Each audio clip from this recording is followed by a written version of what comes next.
El imperio de los virus.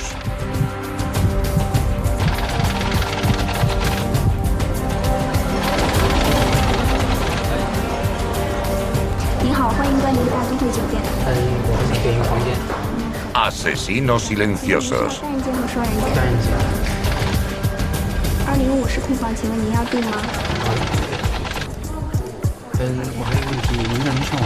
Hoy es un viernes corriente en el Hotel Metropole de Hong Kong. Llegan los invitados a una boda que se celebra esta noche. Este día de febrero de 2003, nadie sospecha que uno de los invitados ha traído consigo a un asesino invisible. Hola. Hola, señor. ¿En qué puedo ayudarle? Me llamo Lu Qian. El profesor Lu Qianlong es médico, tiene 64 años y ha venido desde Guangdong a Hong Kong para la boda de su sobrina. ¿Puede hacerse cargo de mi equipaje? Por supuesto, señor.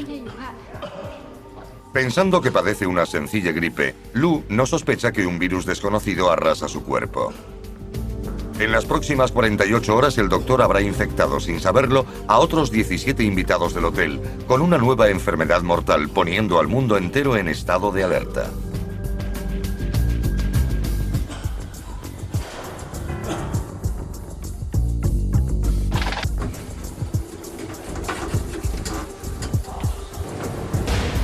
Antes de su partida, el profesor Lu había estado tratando a pacientes con neumonía atípica.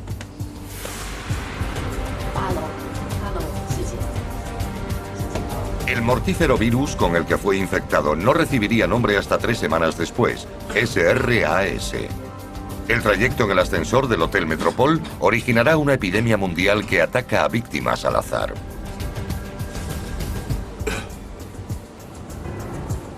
El norteamericano Johnny Chen está de viaje de negocios.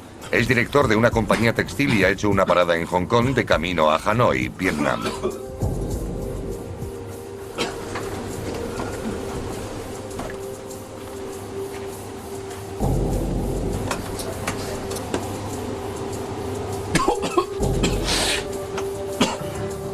La canadiense Kuan Su-chu está visitando a unos parientes en China. Mañana regresa a Toronto.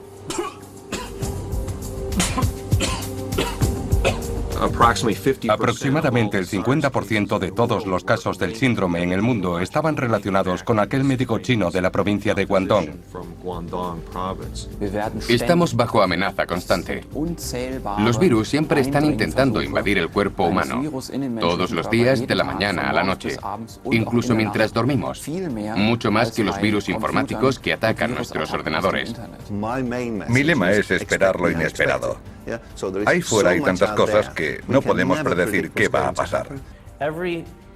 Toda forma de vida celular del planeta, ya sea una bacteria, un parásito, un gusano, un humano, animal o planta, está infectada por virus. Y casi todas las especies tienen al menos un virus único y exclusivo. Por definición, eso significa que los virus son las formas de vida más diversas de la Tierra. Los virus llevan matándonos desde el origen de la humanidad, a pesar de que solo hemos sido capaces de verlos desde la invención del microscopio electrónico, un aparato que hace visible lo invisible.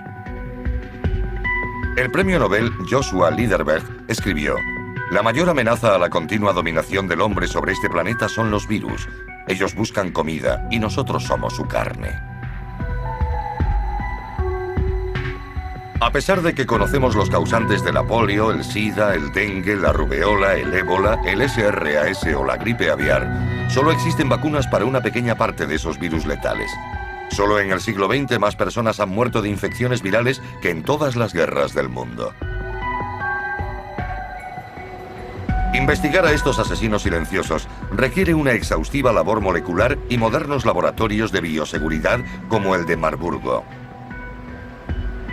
Los virus están programados por su código genético para penetrar en células anfitrionas. Ese es el único lugar donde pueden reproducirse. El hecho de que los virus nos hagan enfermar o morir no es más que un desagradable efecto secundario. Los virus no quieren matarnos, simplemente lo hacen. Por ejemplo, el virus del papiloma humano tiene un gran impacto en nuestra población. Es un virus muy contagioso y ciertas personas infectadas están predispuestas a padecer cáncer cervical, algo que no tenía sentido asociar con el virus. Así que es un asesino silencioso y letal. El virus del ébola puede matar al 80 o 90% de las personas que infecta. Pero esa no es una estrategia muy inteligente porque al final la epidemia terminará. En cambio, el virus del SIDA sobrevive en el cuerpo humano largos periodos de tiempo, lo que le da más oportunidades de mantenerse entre nuestra población. En algunas partes de África, hasta el 40% de la población adulta está infectada por el VIH. Actualmente, una de cada 25 muertes que ocurren en el mundo se debe al VIH. Las infecciones han llenado los cementerios de Europa y han dejado unas huellas muy difíciles de descifrar. En una excavación en Berlín, la bióloga molecular Barbara Bramanti busca pistas de la peste negra y de cómo algunas personas la superaron.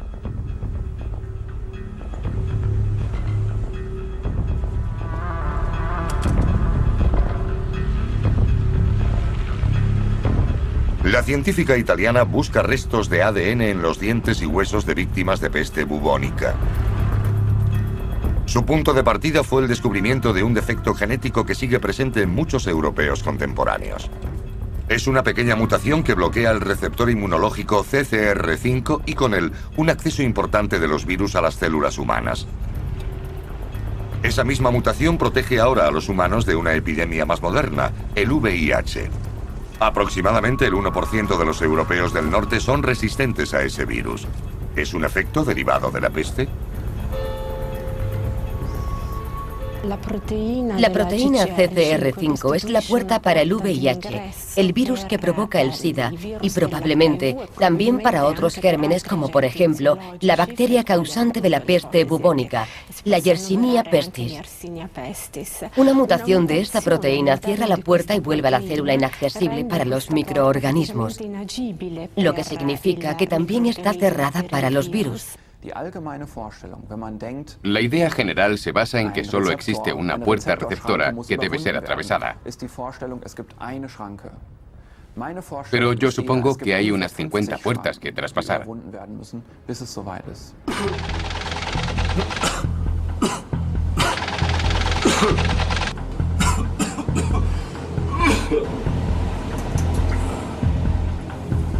En la 9ª planta del Hotel Metropol, 3 azafatas de Singapur se van de compras. No tienen ni idea de que están esperando el ascensor con el profesor Lu, igual que un empleado del aeropuerto de Hong Kong que ha estado visitando a un amigo en el hotel. El profesor Lu solo quiere descansar. La tos seca que padece está empeorando.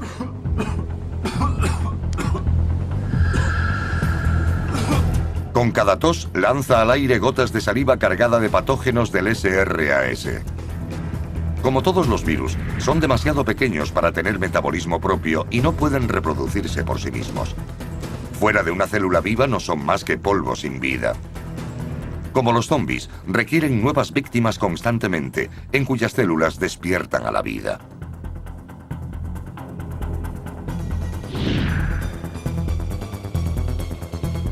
Es fascinante que algo que ni siquiera podemos ver, pues es tan pequeño que no puede sobrevivir por su cuenta y necesita una célula viva, amenace nuestras vidas.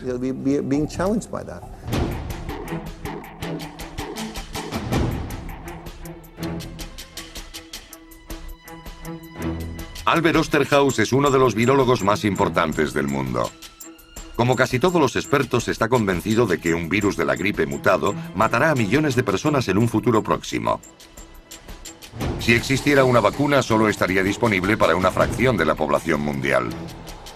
Según el profesor Osterhaus, la superpoblación y el turismo son fértiles campos de cultivo para una epidemia catastrófica causada por virus.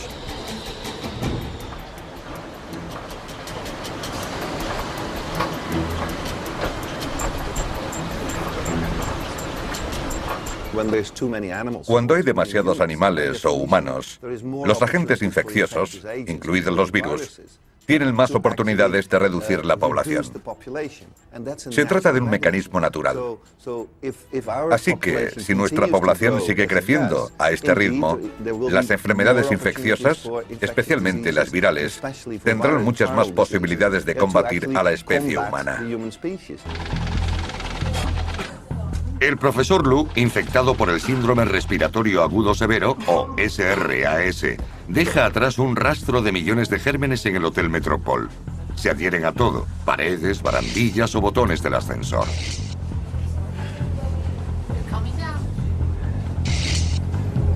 La forma de vida invisible puede sobrevivir hasta 6 días sin encontrar un nuevo anfitrión.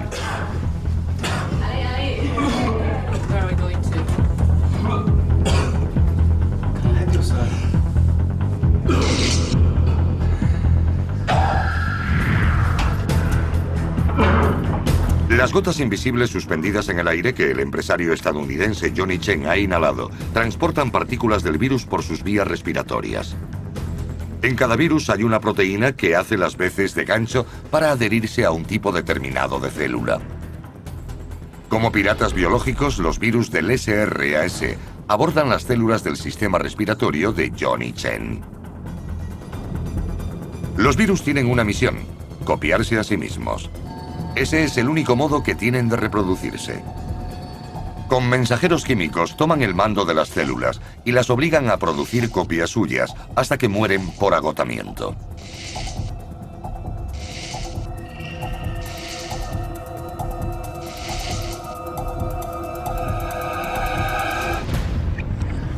A continuación, un ejército de nuevos virus rompe la membrana celular con un único objetivo: atacar a las células cercanas. En unos 2 días veremos si el sistema inmunológico de Johnny Chen puede detener al ejército de virus del síndrome respiratorio agudo severo.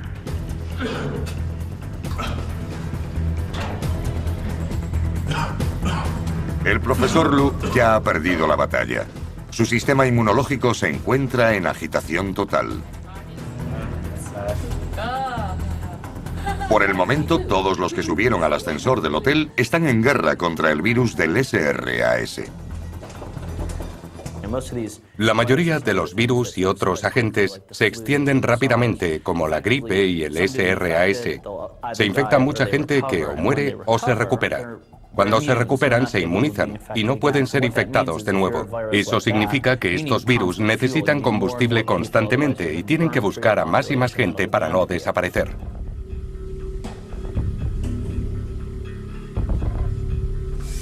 La peste negra arrasó a la humanidad en la Edad Media. En su laboratorio de la Universidad de Maguncia, Alemania, la bióloga molecular Barbara Bramanti espera poder encontrar restos de ADN en los huesos o los dientes de los cadáveres de víctimas de la peste.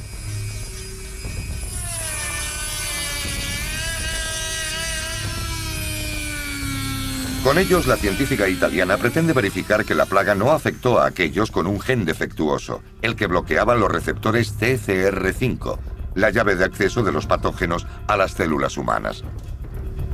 Aquellos que han heredado de sus padres el receptor CCR5 defectuoso son inmunes al virus del SIDA. ¿Sucedió lo mismo durante las epidemias de la Edad Media? ¿Hay alguna relación entre la peste bubónica y el SIDA?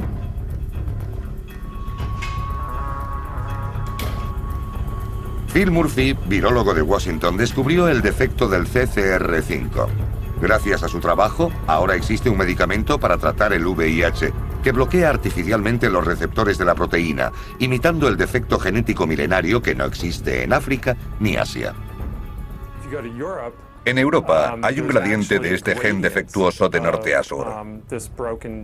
Es más común en el norte, en Finlandia, y más escaso en los países mediterráneos. Grecia y España tienen niveles muy bajos de CCR5. Así que creemos que la forma defectuosa de este receptor surgió en algún momento después de que los caucasianos abandonaran África. Y fue seleccionado por los agentes infecciosos.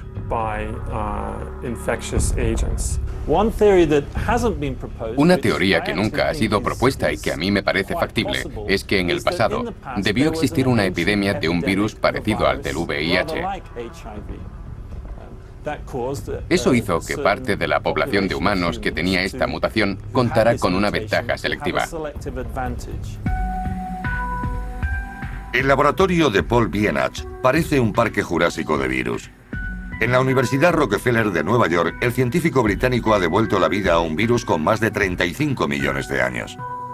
Como el VIH, pertenece a la familia de los retrovirus.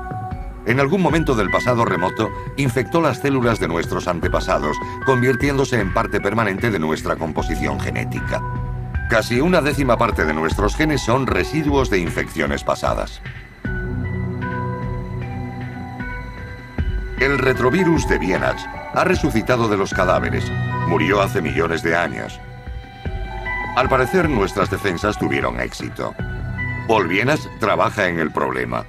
¿Podemos aprender algo de esta victoria en nuestra batalla contra el SIDA? Nuestros parientes los chimpancés ya han conseguido defenderse de su variante del VIH. Aproximadamente el 8% del ADN humano está formado por antiguos retrovirus. Con solo mirar la secuencia se puede saber si se trata de un retrovirus. Y si comparamos el ADN retroviral de los humanos con el de los chimpancés, vemos que son prácticamente iguales. En la cadena de ADN humano hay retrovirus insertados en los mismos sitios que en la cadena de ADN de chimpancé. Está en nuestro ADN y cuando nace un niño, lo hereda de sus padres, por lo que está presente la firma de ese virus.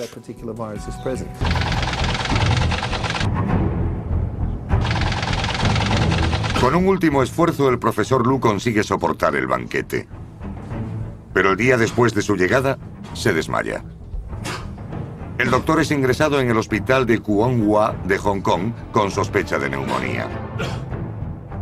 A Lu solo le quedan 10 días de vida.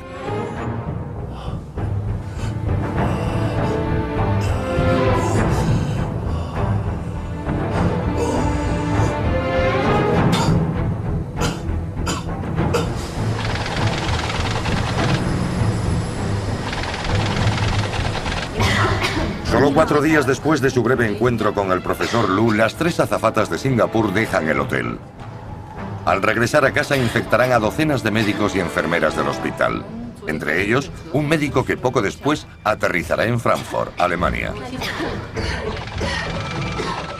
5 días después de usar el ascensor, el empleado del aeropuerto también empieza a mostrar los primeros síntomas del SRAS. Poco después, es ingresado en el Hospital Príncipe de Gales. En el ala 8A infectará a unas 150 personas. Es lo que se conoce como un superpropagador. Pero él sobrevivirá a la enfermedad.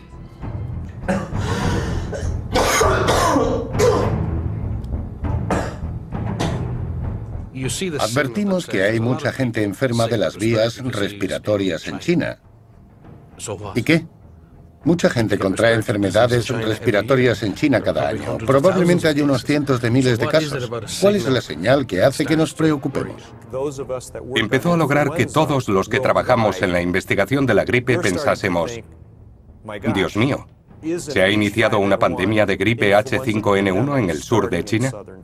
Un brote mundial de gripe significaría que millones de personas, si no decenas de millones, morirían. Un 20 o 30% de la población del planeta se vería afectada. Estaría enferma en cama. El CDC de Atlanta es el cuartel general para combatir las epidemias en Estados Unidos. Con un presupuesto anual de 7.000 millones de euros, la organización casi paramilitar puede enviar a sus equipos de investigación al punto de origen de la epidemia en cualquier parte del mundo en pocos días si reciben la invitación del país afectado. Los expertos de Atlanta están considerados los mejores del mundo.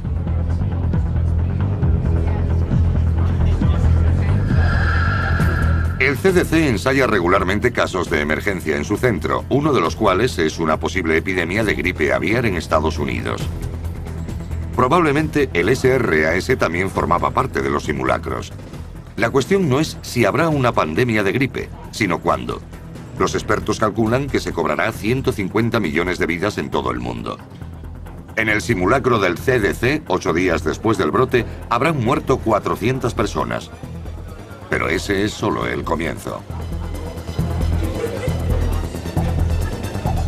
Hemos simulado el caso de que un 10% de las personas afectadas mueran. Eso supera con creces nuestros pronósticos. Pero tenemos que plantearnos desafíos, porque es muy posible que, como ha sucedido con el SRAS, surja un virus que se transmita fácilmente y dispare la tasa de mortalidad.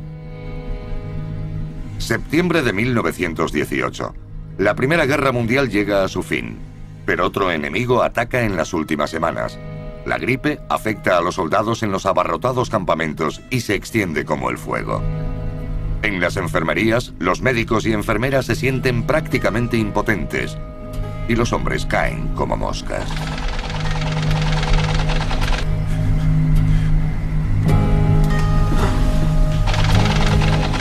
En el campamento norteamericano de Devens, 12.000 soldados ya están infectados.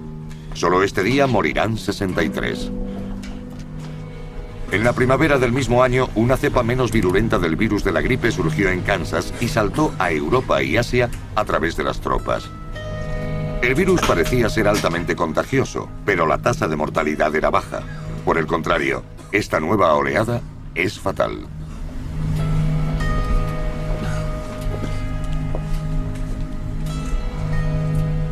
En los 2 años siguientes, la gripe habrá matado a 50 millones de personas en todo el mundo, más del doble de las que murieron durante la guerra.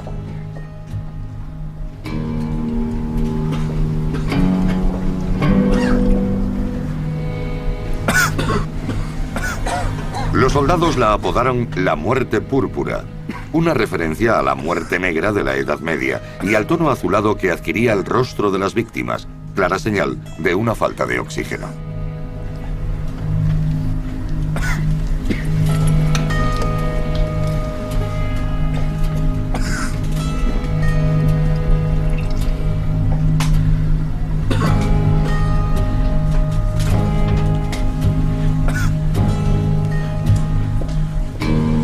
A los pocos días de aparecer los primeros síntomas, los enfermos sufren una fiebre alta y asfixia.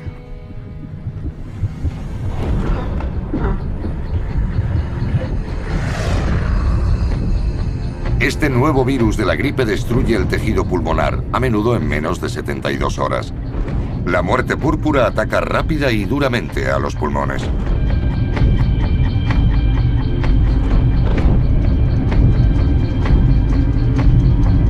Los médicos de entonces no podían saber que se trataba de una mutación de la gripe aviar, actualmente clasificada como H1N1 por las puntiagudas proteínas H y N de la membrana exterior del virus.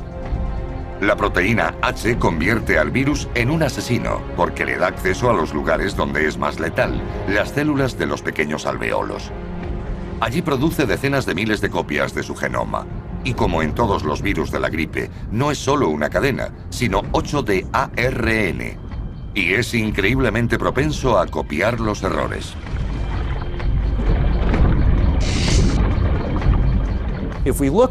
Si nos fijamos en las 3 pandemias del virus H1N1 del siglo XX, los datos de la de 1918 y 19 sugieren que se trató de una mutación directa del virus aviar. Lo que sucedió en el 57 y en el 68 fue que los virus se introdujeron en una célula, liberaron su material genético y, como cuando se barajan las cartas, lo compartieron para crear un virus totalmente nuevo que tenía la capacidad de pasar de un humano a otro.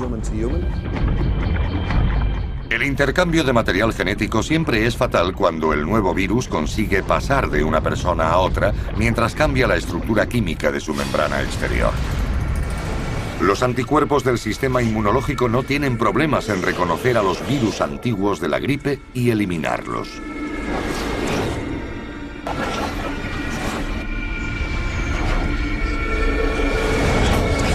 Pero los nuevos mutantes se camuflan y se vuelven invisibles para el sistema inmunológico. El cuerpo humano desarrolló nuevos anticuerpos, pero mucho después del doloroso proceso de aprendizaje que se cobró millones de vidas en 1918. Al final, el propio virus sucumbió ante la eficiencia de su trabajo destructivo. Los supervivientes se habían vuelto inmunes y los demás habían muerto.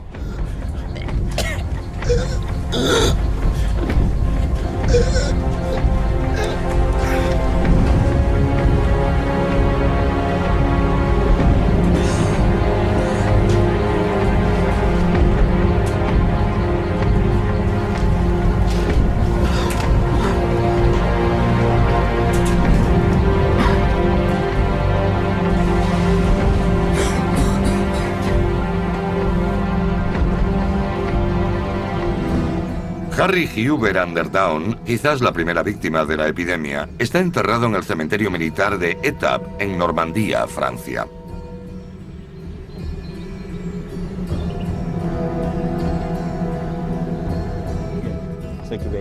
El eminente virólogo londinense John Oxford y el historiador Douglas Gill pretenden demostrar que ya en 1916, 2 años antes de la Gran Mortandad, los soldados caían víctimas de la gripe y que la muerte púrpura surgió aquí.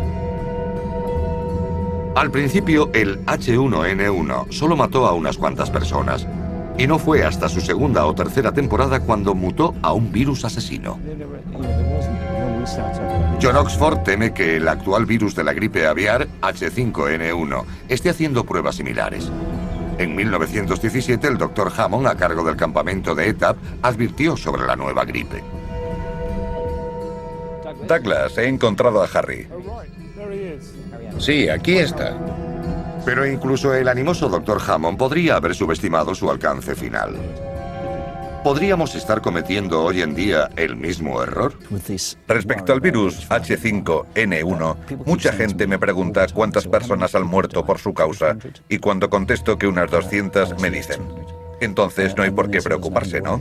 Hay 6.000 millones de personas en el mundo. ¿Qué importan 200? Y yo les respondo, en Étaples, durante la Primera Guerra Mundial, se produjo la mayor epidemia infecciosa que el mundo ha conocido. Eso fue en 1918. Si pudiésemos retroceder unos años antes de esa fecha y preguntar al Dr. Hammond cuánta gente ha muerto en su campamento, nos diría que 145. Entonces habría que decirle: Dr. Hammond, en 18 meses el virus mutará y matará a 50 millones de personas. Probablemente él respondería: estáis locos, volved al siglo XXI. 6 días después de haber subido al ascensor con el profesor Lu, la señora Kuan Su-Chu regresa a Toronto con su marido y su familia. El virus del SRAS ha viajado con ella. La señora Kuan solo vivirá un día más que el profesor Lu. Sin saberlo, su hijo propagará la enfermedad por Toronto. También morirá. Su esposa y su hijo menor sobrevivirán a la enfermedad.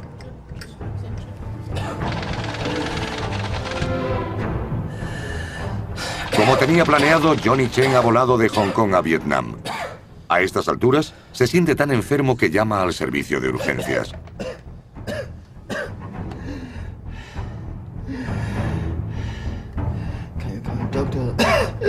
En el hospital francés de Hanoi, infecta a 20 personas antes de que los médicos pidan ayuda a la Organización Mundial de la Salud en Ginebra.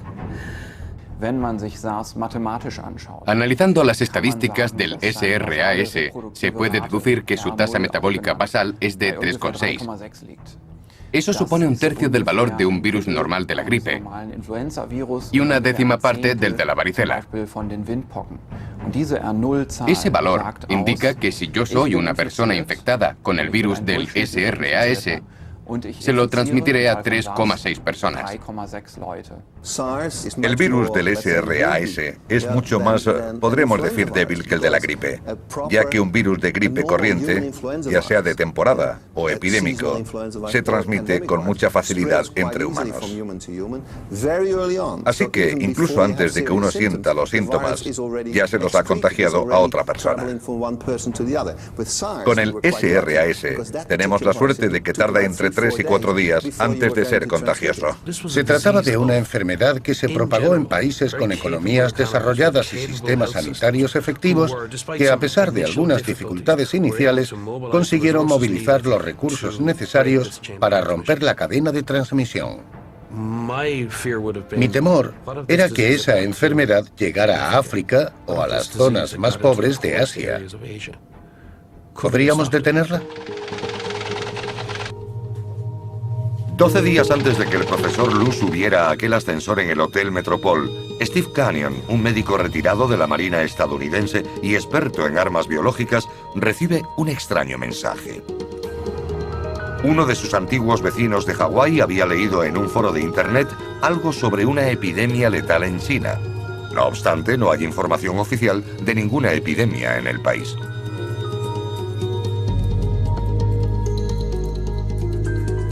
Inmediatamente, Steve Canyon transmite la información a ProMed, un servicio de información sobre enfermedades infecciosas en Internet.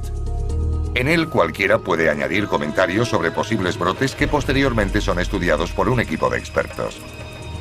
ProMed lleva años luchando contra la falta de transparencia en la burocracia sanitaria. Lo que alerta inicialmente al mundo de la misteriosa neumonía es el mensaje de Steve, no la Organización Mundial de la Salud.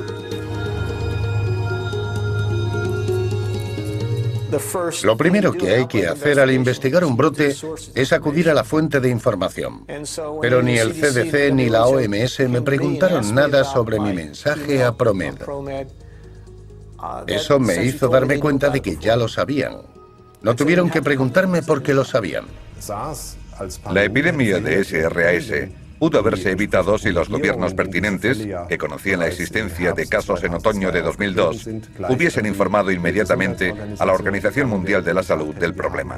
El agente ya había sido identificado, pero no estaba permitido divulgarlo. La Organización Mundial de la Salud no puede obligar legalmente a ningún país a admitir expertos a menos que sean invitados. Hasta 2003, la sede de Ginebra no pudo difundir la noticia de la epidemia al no haber sido confirmada por ningún país afectado. Tras la epidemia del SRAS, esta política ha cambiado. Aún así, en el centro de mando de Ginebra no solo luchan contra los virus, también contra el orgullo nacional. Los gobiernos intentan ocultar los brotes, sobre todo para evitar pérdidas económicas. En cuanto al SRAS, hasta el día después de que Steve Canyon enviara su mensaje, no publicó la Organización Mundial de la Salud su informe inicial sobre los 300 casos inexplicados de enfermedades respiratorias en China. En Ginebra se formó un gabinete de crisis oficial, pero el virus seguía yendo un paso por delante. El patógeno del SRAS, identificado varias semanas antes por científicos chinos, se abrió camino al resto del planeta gracias al silencio de las autoridades chinas. El problema del SRAS era que cada vez que nos dábamos la vuelta aparecía otro caso. Y eso era algo muy difícil de manejar porque las demandas de la organización cambiaban. No se trataba de hacer algo con un incidente aislado, sino de averiguar qué sucedía, si iba a extenderse por todo el mundo y dónde iba a atacar la próxima vez. En la era de la aviación se puede llegar a cualquier punto del globo en menos de 36 horas. Un tiempo inferior al del periodo de incubación de la mayoría de los virus. Tokio está a un salto de Nueva York y Borneo de Frankfurt. Los patógenos letales viajan a bordo de aviones en los cuerpos de los afectados que ni siquiera saben que están enfermos. En el año 2010 se prevé un número récord de 2.500 millones de desplazamientos en avión en todo el mundo.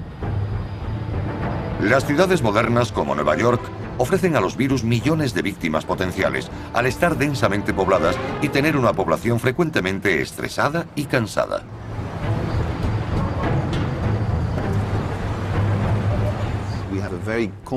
Tenemos una mezcla muy compleja de todo tipo de cambios en nuestra sociedad que crean nuevas posibilidades de infección. Por ejemplo, ha cambiado nuestra moral y nuestros tabúes.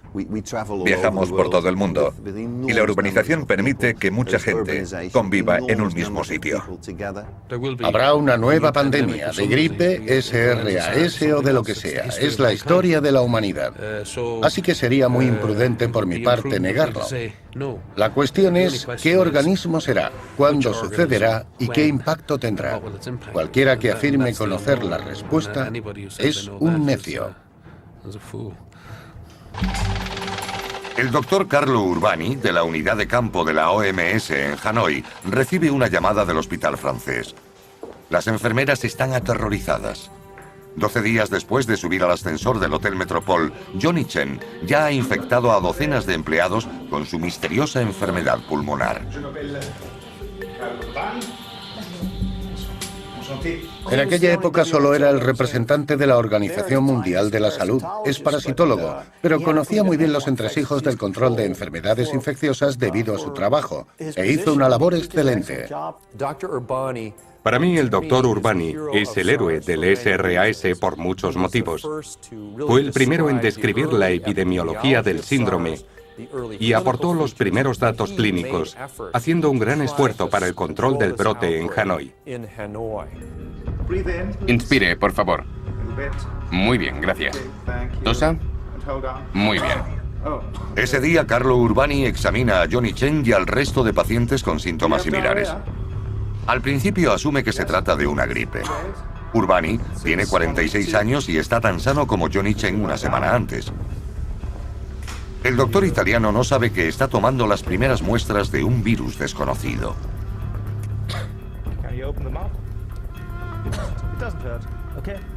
4 años antes, Urbani recogió en Estocolmo el Premio Nobel de la Paz para la Organización Médicos Sin Fronteras. En su discurso dijo: "El deber de todo médico es estar junto a las víctimas".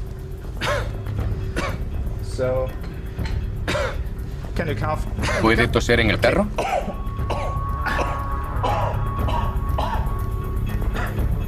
Muy bien. El cuerpo de Johnny Chen lucha desesperadamente contra un virus desconocido con fiebre muy alta. Pero el intercambio de aire en sus pulmones está seriamente dañado.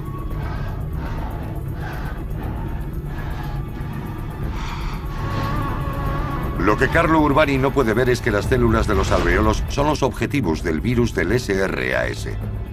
Millones de copias del virus destruirán las paredes de los alveolos de Johnny Chen en los próximos días.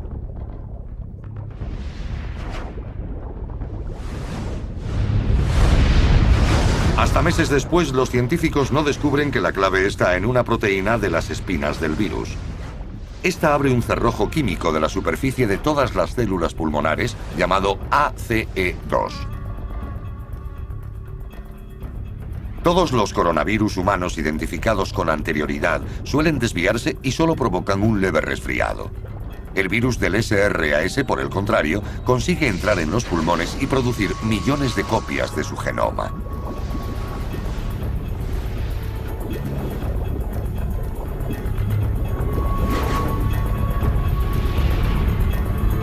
Eso provoca que Johnny Chen se asfixie desde dentro.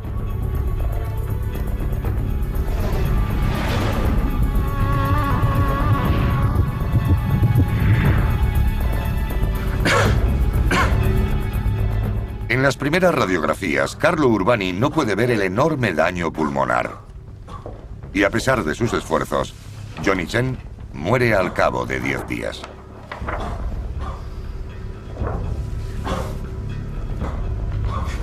¿Estás segura de que esos son sus pulmones?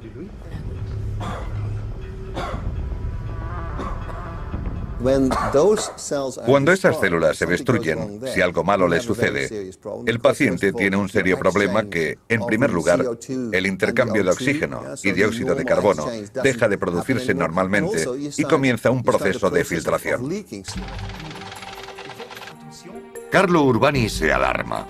Inmediatamente implanta medidas de higiene y la cuarentena para proteger la salud del personal. Examina a los pacientes durante 6 días y finalmente pone fin a la conspiración de silencio sobre esta nueva enfermedad. Pero cuando la esposa de Urbani, Giuliana, se entera de su misión, se muestra terriblemente preocupada. Carlo, estoy preocupada. Esta infección es muy fuerte. Por una vez, piensa en ti y en nosotros. No olvides que tenemos 3 hijos. Pienso en ti, pero también hay otros padres. Hablaremos de eso más tarde. Adiós, cariño. Adiós. Hasta luego.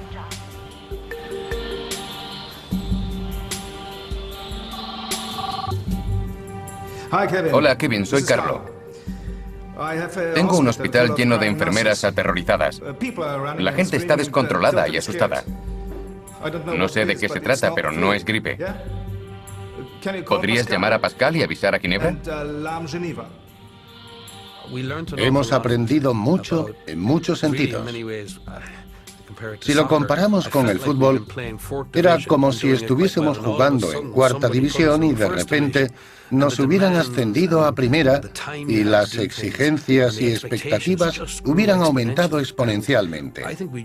Al final lo conseguimos, pero todo estuvo a punto de venirse abajo en muchas ocasiones. John Oxford, del Hospital Real de Londres, lleva varios años estudiando los informes archivados de la epidemia de gripe de 1918. En todo ese tiempo, los investigadores estadounidenses han descifrado el código genético del H1N1 y reanimado el virus en el laboratorio. Implantaron la proteína H a un virus de gripe normal, convirtiéndolo en un patógeno letal.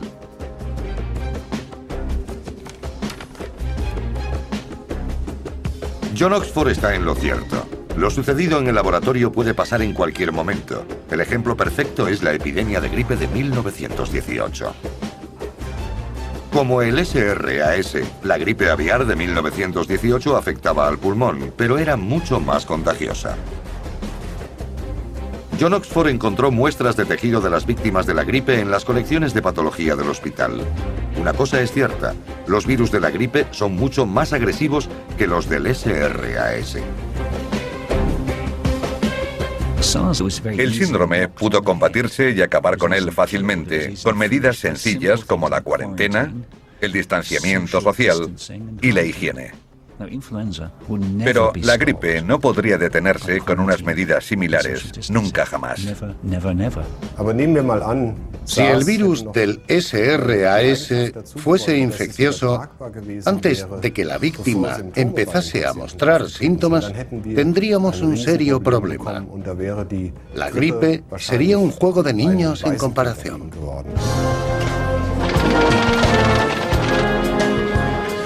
El cuartel general del CDC en Atlanta está en alerta roja. El experto en gripe, Tim Ujiki, se dispone a viajar a Hanoi para ayudar a Carlo Urbani.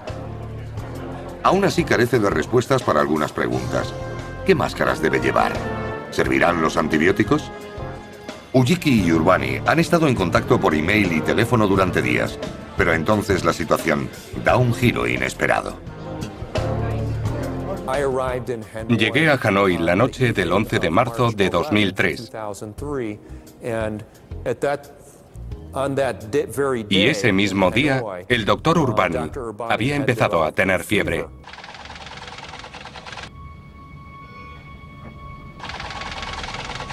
A pesar de la fiebre, Carlo Urbani vuela a Bangkok para asistir a una conferencia. Tras ser ingresado de urgencia en el hospital, el doctor reconoce poder estar infectado con el virus misterioso.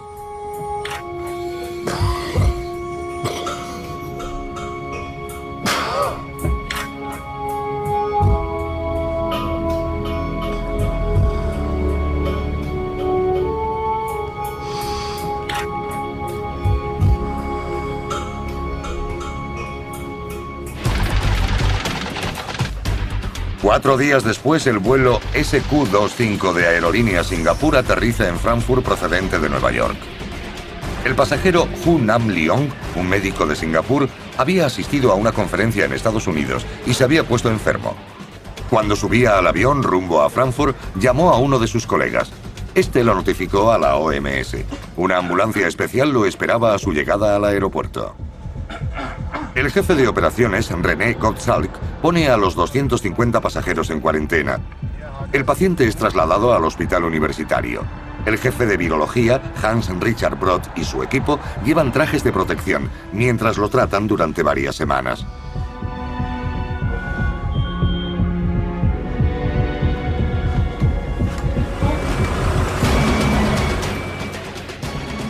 El doctor Leong trató en Singapur a pacientes con casos sospechosos de neumonía, incluida Esther Mock, una de las 3 azafatas de Singapur que se habían contagiado en el Hotel Metropol. El mortífero patógeno de Asia había llegado a Europa desde Estados Unidos en el cuerpo de su médico.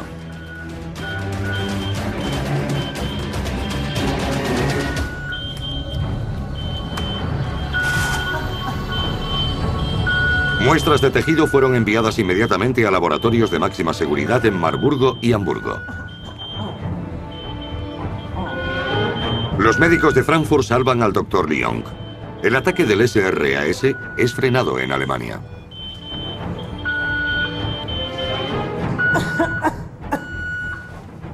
El virus del SRAS era demasiado para nosotros. Un germen capaz de saltar de un paciente superpropagador a otras 170 víctimas y que es letal en un 10% de los casos. Era un virus increíblemente peligroso. En respuesta al caso de neumonía en el aeropuerto de Frankfurt, la sede de la OMS en Ginebra despliega su artillería pesada. Por primera vez en la historia, la Organización Mundial de la Salud lanza una alerta mundial. Para dar un nombre a este demonio, el organismo lo denomina Síndrome Respiratorio Agudo Severo o su abreviatura, SRAS. En vez de lidiar con uno solo, tuvimos que tratar con 192 Estados miembros y todos los aspectos políticos y de comunicación relacionados. ¿Cómo puede la OMS mantener su credibilidad lanzando mensajes verosímiles y al mismo tiempo no dar demasiadas seguridades sobre lo que no sabemos?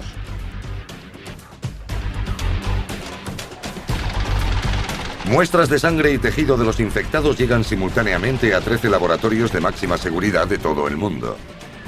Entre los destinatarios están Stefan Becker en Marburgo, Christian Drosten en Hamburgo y Albert Osterhaus en Rotterdam.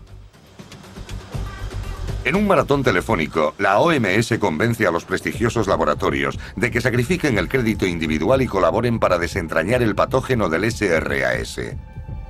Sin una prueba adecuada no se puede distinguir de un simple resfriado en las primeras fases de la enfermedad.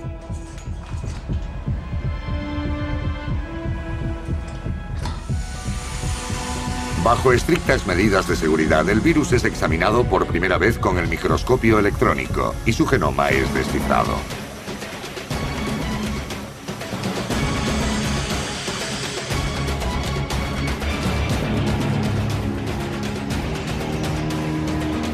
Hasta mucho después, los investigadores no descubren que el virus del SRAS procede de los murciélagos y que fue transmitido a los humanos por las civetas, consideradas una especialidad culinaria en el sur de China.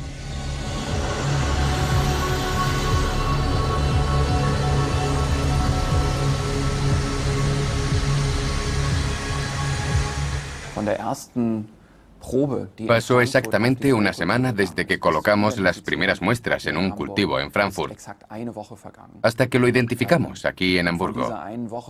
Y durante 4 días nadie tocó ese cultivo. Hay que reconocer que fue extremadamente rápido. Fue una historia única. Aparece una nueva enfermedad infecciosa que afecta a los humanos y se resuelve el problema en el transcurso de un mes.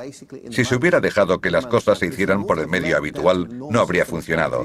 Habría llevado demasiado tiempo, dada la competencia. E incluso, me temo que podría haberse convertido en una pandemia y el virus podría haberse extendido por todo el mundo. Es un hecho sin precedentes en la historia el que surja una enfermedad altamente contagiosa y sea contenida en tan poco tiempo. Creo que el mérito corresponde al mundo entero, pero hemos aprendido una buena lección, que somos vulnerables. Durante días, Carlo Urbani lucha por su vida en un centro de cuarentena de Tailandia. Su esposa, Juliana, solo puede hablar con él por medio de un interfono.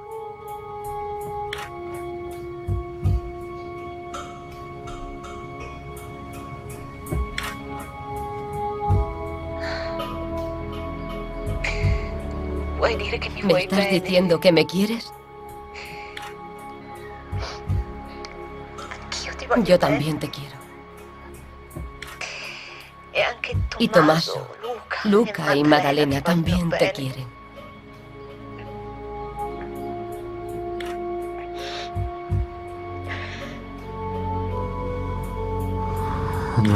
Juliana, perdóname. Me han dado morfina. Necesito dormir.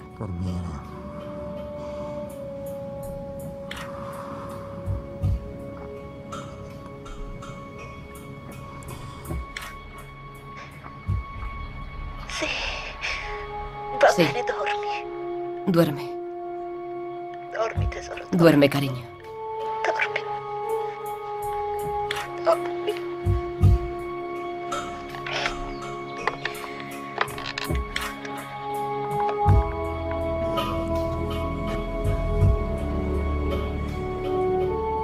Ese sábado por la mañana su corazón deja de latir. Carlo Urbani fallece a las 11:45 de la mañana.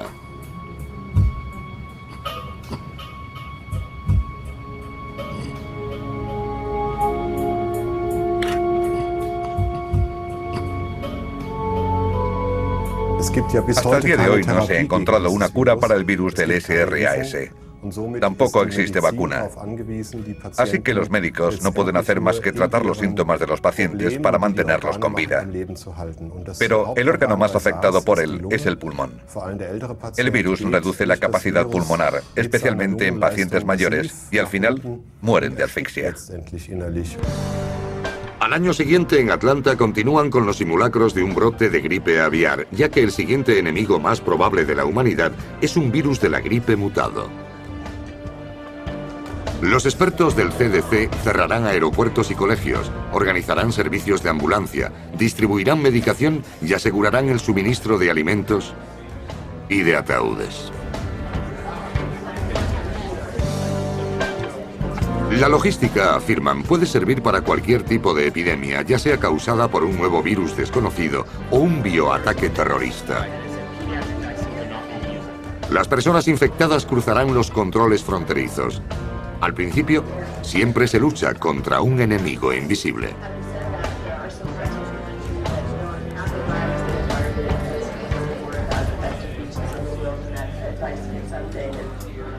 Ahora vivimos en una comunidad global. Todos pasamos gran parte de nuestro tiempo viajando por el mundo y todos corremos el riesgo de contagiarnos. No importa dónde empiece, la amenaza llegará a nuestra puerta en 24 horas. En el segundo episodio visitaremos a los investigadores de campo que se encuentran en zonas remotas del mundo, a la caza de virus desconocidos y sus anfitriones animales. La mayor parte del tiempo, monos, pájaros y murciélagos han coexistido pacíficamente con los virus durante milenios. Pero esos virus pueden ser letales para nosotros.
El imperio de los virus.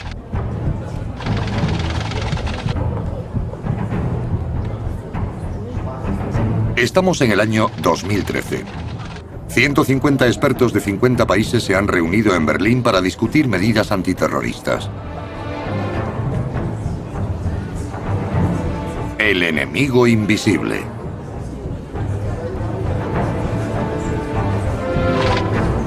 Los ánimos están elevados en la fiesta de clausura. El grupo ha completado un borrador sobre seguridad biológica para la ONU. Los delegados regresarán a sus respectivos países al día siguiente, incluido el virólogo James Baldwin, de Nueva York, y la estudiante alemana de medicina Sami Majale, que trabaja de camarera en la fiesta.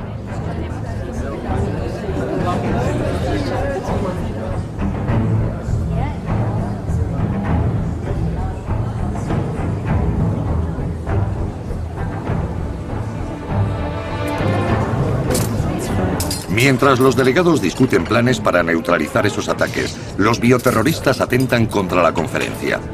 Las servilletas de tela del buffet están contaminadas con un polvo invisible de virus de viruela. La persona más inteligente de la sala. No tanto como tú.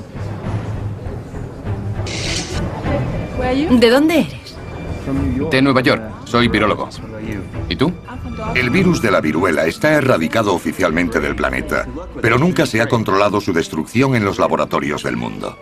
El Instituto Robert Koch de Berlín, que hace simulacros de tales situaciones, no es el único que cree posible un ataque con ese virus.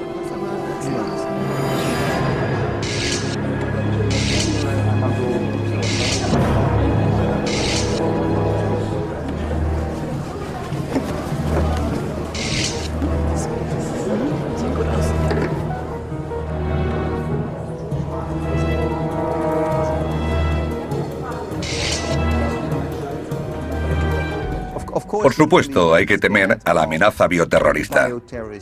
Significa que los terroristas no utilizan aviones como hicieron en las Torres Gemelas, sino un virus o una bacteria para contagiar a la población. Y si se trata de un virus como el de la viruela o el de la gripe, se extendería hasta convertirse en una pandemia. Pueden pasar muchas cosas. Tenemos una larga lista de cosas que deberíamos temer. Supongamos que tenemos un interruptor en la pared y al accionarlo podría erradicar a todos los virus del planeta. ¿Lo accionarían? La primera reacción de mucha gente sería decir, por supuesto que lo haría. Pero eso nos pondría a todos en grave peligro, porque son fundamentales para la vida en la Tierra y sirven a muchas funciones. Por un lado, veo un virus y pienso, qué hermoso, cuánta inteligencia en un genoma tan diminuto. Es impresionante cómo entra en la célula y lo que hace para matarla. Extraordinario.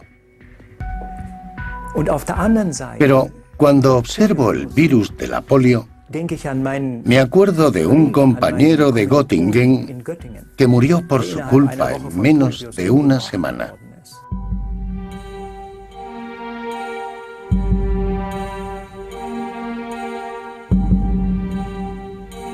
Eckhard Wimmer lleva décadas estudiando el virus de la polio. Cuando se descifró su código genético, el profesor alemán decidió recrear en su laboratorio de Nueva York a su famoso enemigo desde cero. O mejor dicho, partiendo de Internet. Pidió vía email pequeños fragmentos de genoma de virus de los catálogos de compañías biotécnicas y junto a su colega argentino Jerónimo Cello las fue uniendo.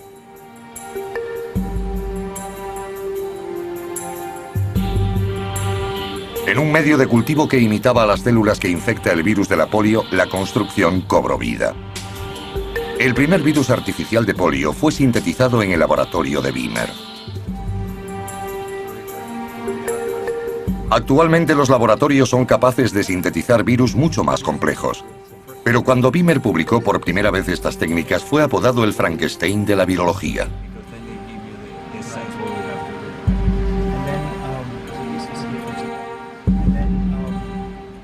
En 2002, el público general solo tenía un pensamiento en mente.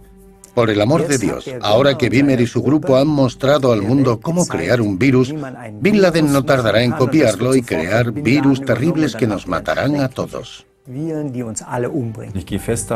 Estoy totalmente convencido de que dentro de 20 años seremos capaces de pedir por Internet partes de virus peligrosos como el de la viruela y crearlos artificialmente.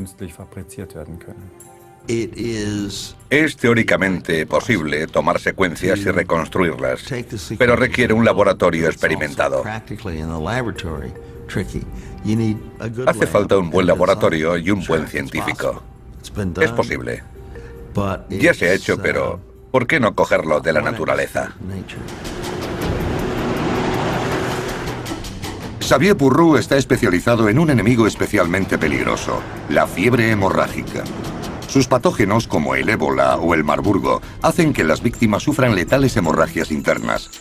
En la Unidad de Investigación Médica de Gabón, donde trabaja el veterinario francés, se ha descubierto recientemente que 2 de esos virus asesinos están latentes en los murciélagos africanos sin que estos se enfermen. Desde que se produjo el descubrimiento, sabía estar a caza de murciélagos. De vez en cuando, el ébola salta a los primates, incluidos los humanos.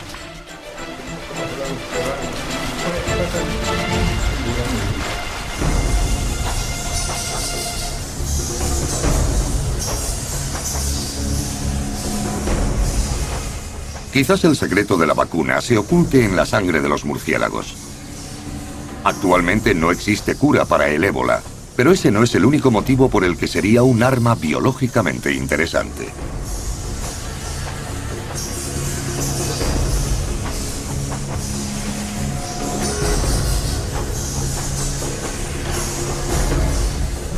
Ahí arriba también hay murciélagos.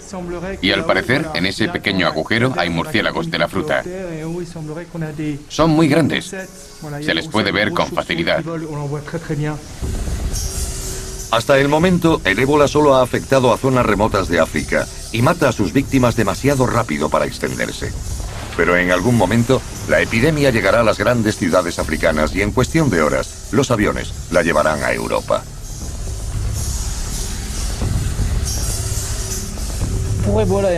Existen muchos mitos referidos a los virus ébola y Marburgo, por su alto índice de mortalidad y su manifestación clínica, las hemorragias internas. En cuanto a la viruela, sabemos que ha sido erradicada, pero ciertas naciones han experimentado con su uso como armas biológicas. Días después de la conferencia bioterrorista de Berlín, la estudiante de medicina Sami Majale muestra los primeros síntomas.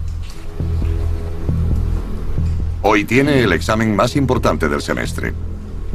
Lleva varias semanas preparándolo junto a su novio, Lucas Smith. Pero en su cuerpo se libra una batalla contra la variola mayor, el patógeno que causa la viruela.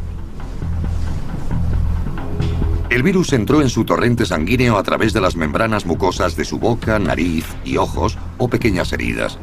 Su cuerpo lo combate con una elevada fiebre, demasiado alta para soportarla.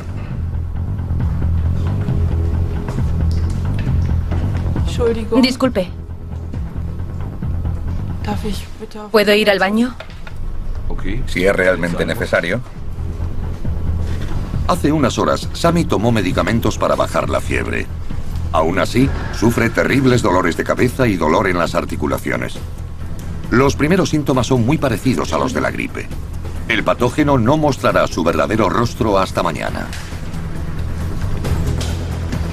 Nele Novak comparte piso con Sami y Lucas en Dortmund. Sabe que Sami tiene hoy el examen más importante del semestre. ¿Qué estás haciendo aquí? ¿Qué te pasa? No me encuentro bien. ¿Tienes fiebre? Creo que sí. ¿Estás enferma?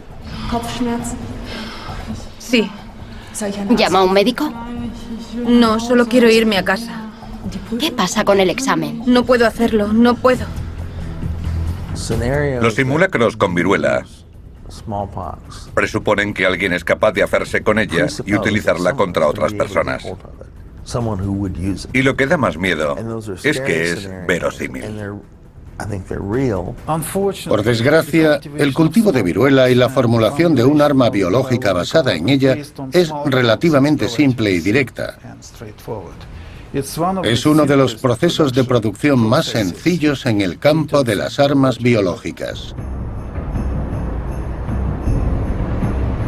En Kiev, Ucrania, amanece una nueva era, a pesar de que no lo parezca a simple vista. Una compañía farmacéutica estadounidense planea ofrecer a pacientes adinerados centros de diagnóstico y medicamentos ultramodernos para mejorar la respuesta del sistema inmunológico.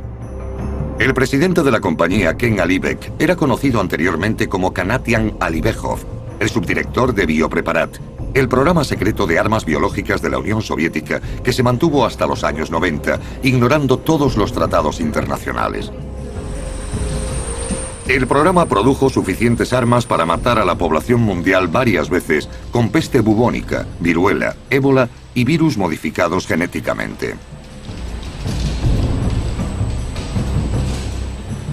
Alibek ha cambiado su lealtad desde entonces. Huyó a Estados Unidos y ofreció sus conocimientos a cambio de dinero. Ahora quiere ayudar al sistema inmunológico humano contra el cáncer, el proceso de envejecimiento y el bioterrorismo. No existe un virus que no pueda utilizarse como arma biológica. Por desgracia, es así. Pero me resisto a explicar cómo pueden cultivarse o desarrollarse. Sabemos que el programa de investigación de armas biológicas de la Unión Soviética produjo unas 100 toneladas de virus de viruela en solución, suficiente para llenar 4 camiones cisterna. Cogieron el fluido y lo introdujeron en miles de pequeños tubos de ensayo que congelaron o guardaron en frigoríficos. Según la versión oficial, todos fueron destruidos. Los primeros años 90 fueron bastante desesperados. El instituto carecía de agua corriente y de fondos para pagar a sus empleados. Así que la gente empezó a vender todo lo que había en el laboratorio para sacar algún dinero y subsistir.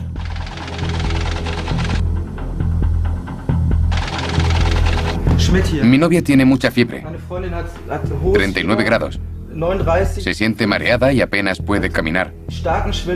Muestra síntomas parecidos a los de la gripe, pero tiene una erupción muy extraña. Parece varicela, pero es diferente. Sí, soy estudiante de medicina. Mi novia pasó un tiempo en África y estoy bastante preocupado.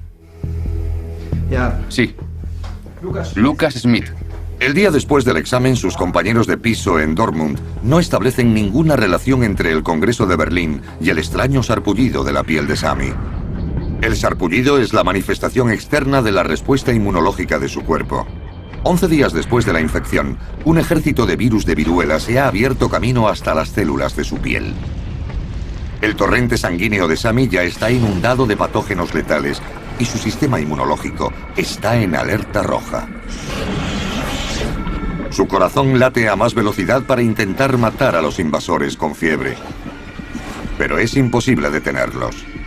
Cada vez mueren más células. Las señales de alarma química ya recorren el torrente sanguíneo de Sami. El virus de la viruela es especialmente peligroso porque rompe las células epiteliales que cubren todos los órganos y vasos sanguíneos. También cubren nuestro cuerpo con piel. Usando mensajeros químicos, los atacantes toman el mando y obligan a las células a copiar el ADN del virus.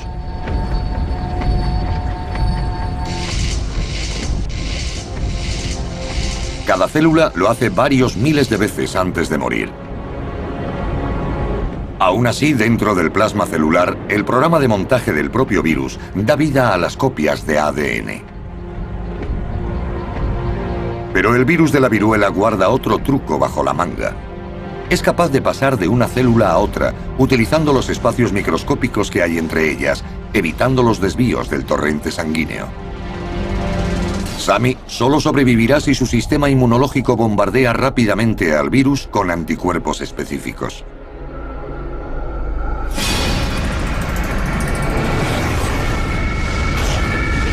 El doctor de urgencias también sospecha de las pústulas de Sami y su reciente viaje a África. Es trasladada a una sala de aislamiento.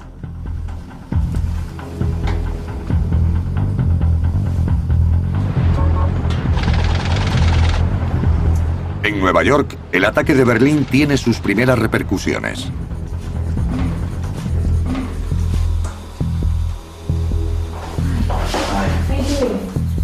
Mientras, el virólogo James Baldwin se convierte en una bomba de relojería andante. Con cada beso, con cada aliento, infecta a todos los que lo rodean con el virus de la viruela. ¿Has tenido un buen día? Sí. Cariño, tienes fiebre. Estás ardiendo. No me encuentro muy bien. James se vacunó contra la viruela hace años, pero su vacuna ha fallado en parte. No le sale erupción, pero es contagioso. ¿Lo harías? ¿Sí? Sé que no tienes sueño, pero tienes que descansar. Vale. Muy bien. Buenas noches, cariño. Buenas noches, papi. ¿Qué te pasa? ¿Llamo al médico? ¿Qué? ¿Llamo al médico? No, estoy bien. Estoy bien.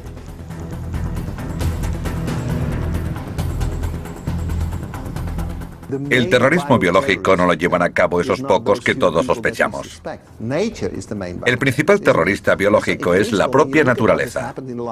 Cuando observamos lo sucedido en la última década, vemos numerosos casos de SIDA, de neumonía atípica, de gripe, de sífilis, etc. Continuamente se crean nichos para nuevos virus que, en la mayoría de los casos, saltan del mundo animal y afectan a los humanos. Con toda seguridad, hay virus en las selvas tropicales que podrían acabar con la humanidad. Porque hay tantos que sería imposible que no existiera uno así.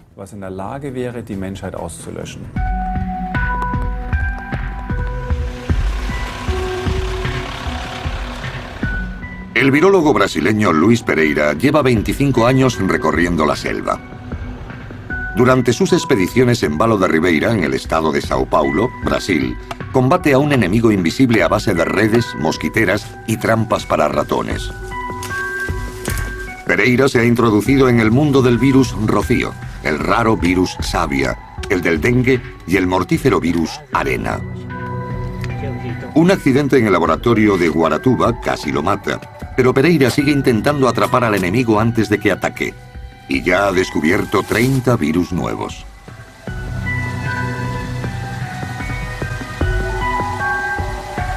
En la selva, Pereira y su equipo no saben con qué pueden toparse. Tranquilizan y examinan a los roedores, pero deben llevar equipos de protección y respiración.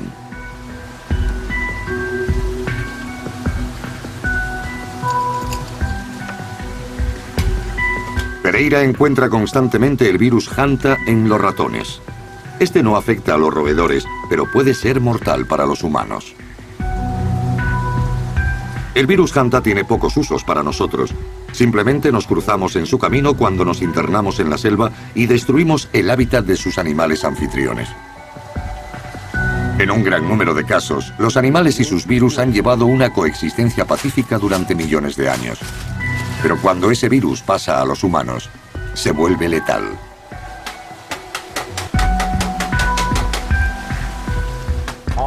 Tenemos al jaguar por su tamaño y su fuerza. Pero el peligro que suponen los ratones es que son prácticamente invisibles.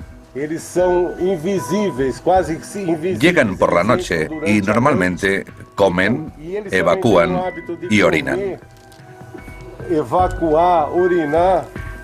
Eso origina un aerosol de partículas virales que contaminan a la gente, sin ni siquiera saber que ha habido ratones en su casa. Por eso me da más miedo un ratón de campo, porque no podemos ver el daño que causa a los seres humanos.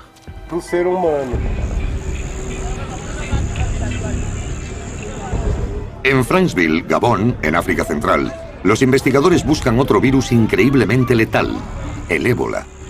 Más que en ninguna otra parte del mundo, la gente del trópico está gravemente amenazada por las zoonosis, los virus que pasan de los animales a los humanos. Como el VIH que pasó a la población humana hace casi 100 años, un gran número de virus está siguiendo sus pasos. Por primera vez, el virólogo francés de la Unidad de Investigación Médica de Gabón ha descubierto partículas y anticuerpos de ébola en 3 especies de murciélagos.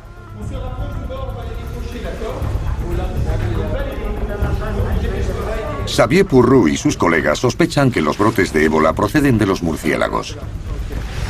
Hay una serie de virus letales latentes en los murciélagos: Marburgo, SRAS, Gendra y varios tipos de rabia, por nombrar unos pocos. Cada uno tiene el potencial de causar la siguiente catástrofe.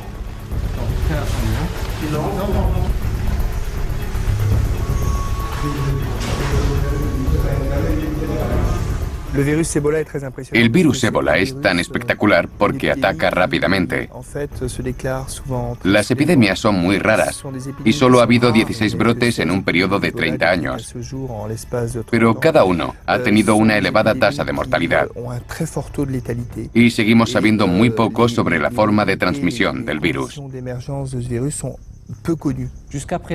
Por el momento, el ébola solo ha afectado a grupos muy limitados de 150 a 300 personas con brotes en el Congo, Gabón y Uganda. Pero todos pudieron contenerse. Aún así, no debemos olvidar que el VIH empezó del mismo modo, como un virus que se transmitía de los chimpancés a los humanos.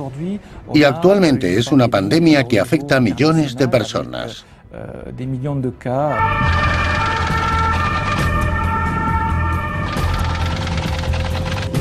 11 días después del ataque con viruela, Sami Majale es trasladada de urgencia al hospital de Dortmund en una ambulancia de cuarentena.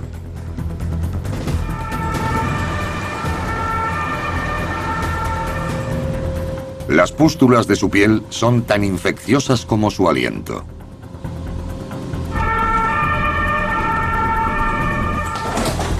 En los próximos días, Sami será tratada por médicos y enfermeras totalmente protegidos en una unidad de control de presión negativa. Solo el personal vacunado puede acercarse a ella con un traje de protección. No existe un tratamiento efectivo contra la viruela.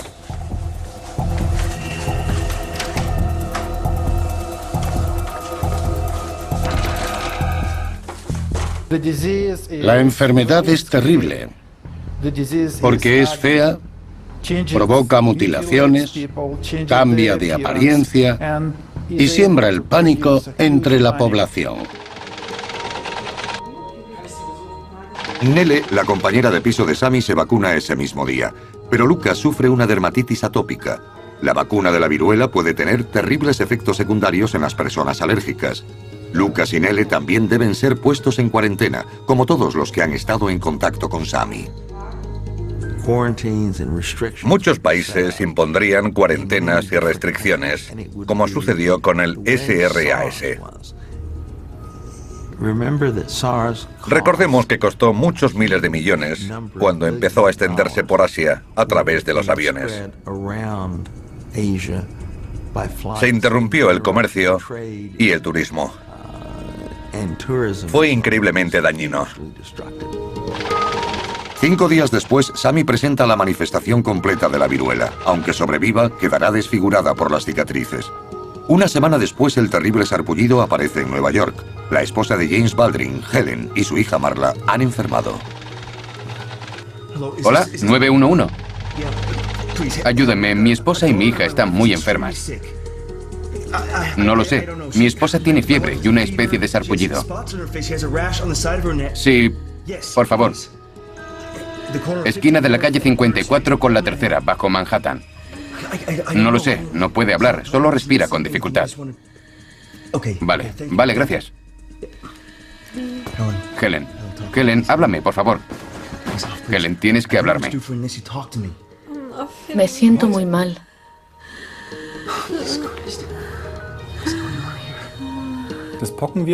Hemos erradicado el virus de la viruela y por suerte ya no hacen falta vacunas.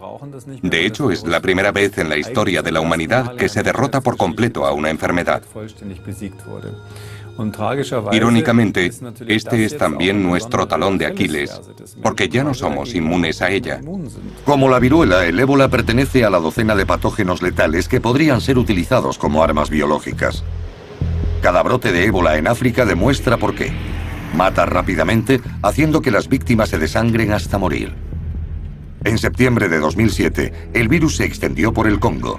En un principio todo apuntaba a una diarrea epidémica, pero tras 80 muertes, saltó la alarma. Médicos Sin Fronteras envió a los primeros especialistas que montaron una unidad de cuarentena en Kampungu, a unos 160 kilómetros de Kananga, una ciudad con más de 1 millón de habitantes. El personal técnico construyó una pista de aterrizaje y caminos para operaciones de emergencia. El doctor danés Christian Fabiansen fue el primero en llegar allí. Esta mujer tiene cansancio, fatiga, dolores abdominales, náuseas y vómitos. A la paciente de Fabiansen solo se le diagnosticó una infección por ébola unos días después.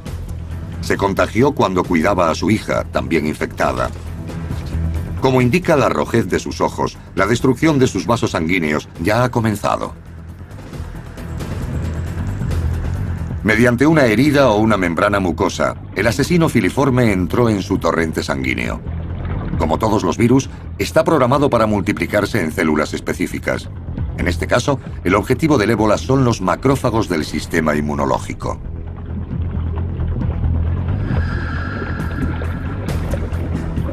Obliga a las células infectadas a producir miles de copias del virus y a transportarlas como polizones a casi todas las partes del cuerpo.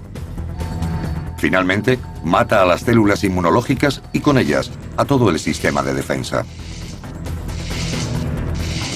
Cientos de miles de virus atacan a los macrófagos de todo el cuerpo.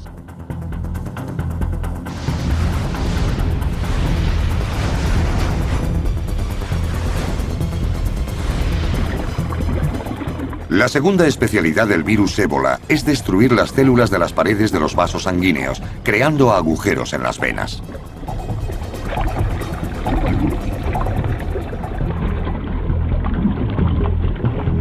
Cuando el ébola por fin alcanza los nódulos linfáticos y el bazo, queda poca esperanza de recuperación.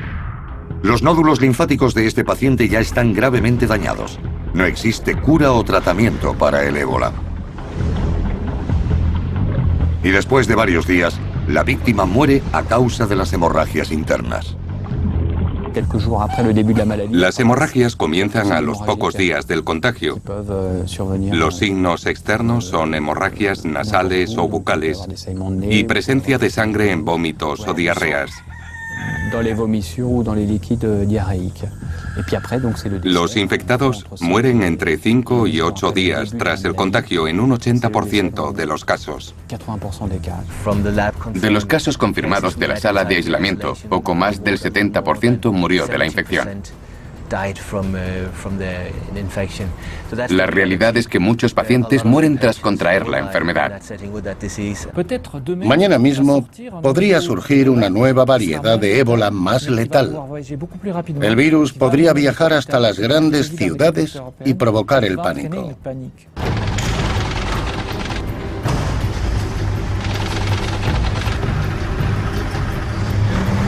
En el simulacro, el virus de la viruela se ha extendido por todo el mundo 3 semanas después del ataque de Berlín.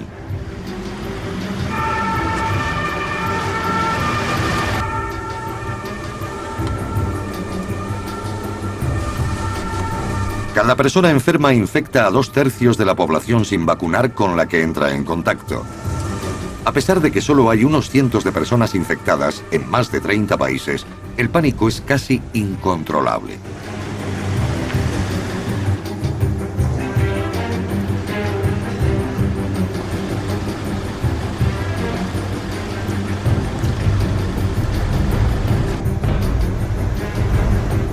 Hospitales enteros son puestos en cuarentena y controlados por las fuerzas de seguridad.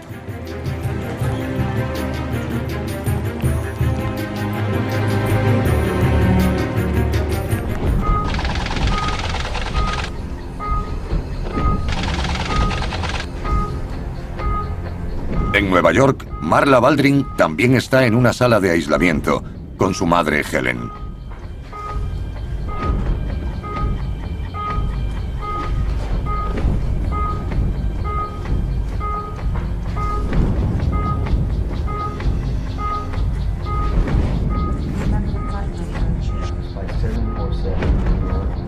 Ahora, la Organización Mundial de la Salud asume la responsabilidad del ataque terrorista. Los asistentes al Congreso, como James Baldwin, se han convertido en cómplices involuntarios del crimen. Toda persona vacunada cuya protección falla puede convertirse en una amenaza andante. Recordar cualquier contacto que se haya tenido en las últimas semanas puede salvar muchas vidas. Sí. ¿Recuerda a dónde ha ido estos últimos días? ¿Al cine? ¿Al teatro? El martes pasado fuimos a ver una obra de teatro. Nos sentamos en primera fila. Había mucha gente. Unas 5 personas a nuestro lado y unas 100 detrás. No sé quiénes eran ni de dónde venían. No se preocupe. Nos pondremos en contacto con ellos. ¿Suele llevar a su hija al colegio? No. Conduzco hasta el trabajo y aparco justo enfrente del ascensor. James Baldwin no es el único que sufre la terrible certeza de haber contagiado a su esposa e hija sin haber enfermado.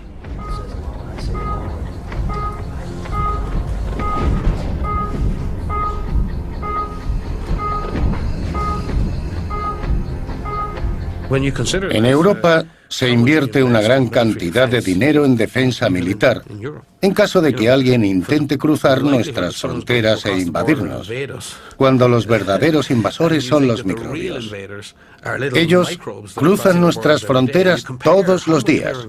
Y si comparamos la inversión en seguridad nacional con la de sanidad, hay que preguntarse, ¿está nuestra seguridad en una frontera nominal o en el estado de salud de la población y la vulnerabilidad de éste? A finales del verano de 1999, se produjo la muerte de muchos pájaros en Nueva York. La noticia alarmó a las autoridades sanitarias de la ciudad. Todas las víctimas mostraban signos de cambios en sus cerebros debido a una gran inflamación. Pero también tenían otra cosa en común. Todas pasaban mucho tiempo fuera en verano.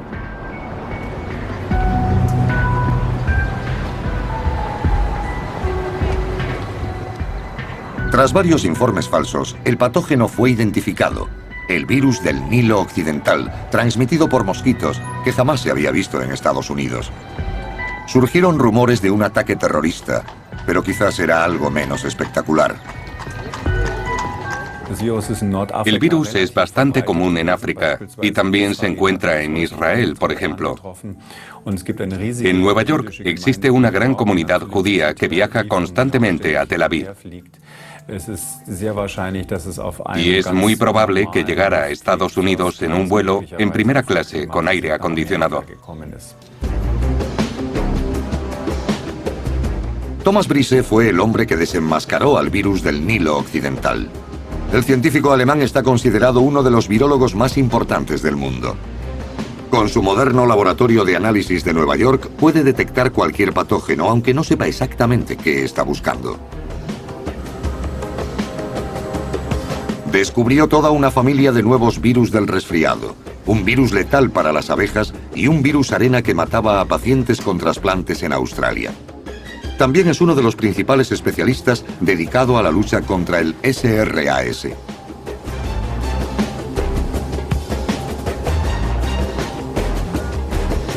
Pero a pesar de su brillante trabajo al dejar al descubierto el virus del Nilo Occidental, este se extendió por todo Estados Unidos, salvo Alaska y Hawái.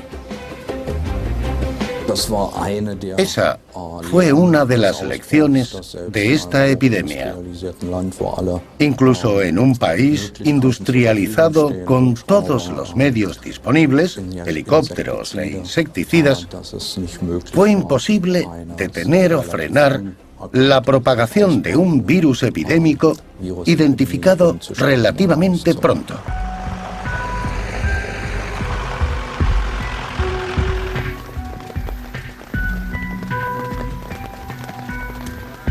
Los mosquitos son los cazas del imperio de los virus. El virólogo brasileño Luis Pereira los atrapa constantemente para analizarlos. Transmiten un gran número de patógenos como el del Nilo Occidental, el chikungunya, el de la fiebre amarilla y el dengue, también llamada fiebre rompehuesos por los dolores que provoca durante su forma de infección más sencilla. Ahora existen 4 cepas diferentes del virus del dengue. Y la infección con cualquiera de las restantes no solo es dolorosa, es letal. Como sucede con el ébola, las víctimas mueren desangradas tras la picadura de un solo mosquito.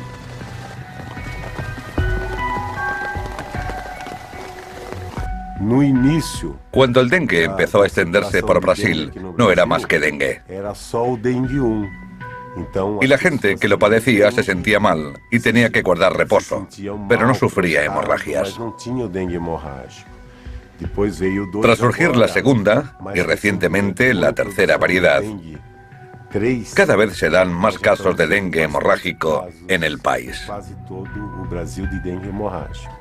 Tomemos como ejemplo la inesperada fiebre de chikungunya, que provocó una epidemia tan grande. Lo que no se esperaba era que alcanzara Italia el verano pasado.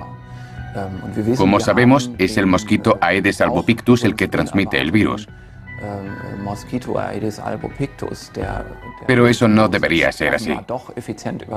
Científicamente hablando, este mosquito no debería ser capaz de transmitir el virus.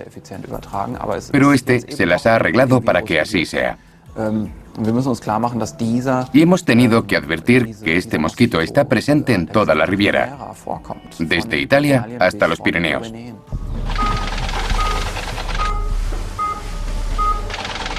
«24 días después de infectarse en Berlín, Sami Majale muere de fallo multiorgánico. Para los que no están vacunados, la viruela es fatal en 30 de 100 casos. Sami es la primera de 165 víctimas en todo el mundo.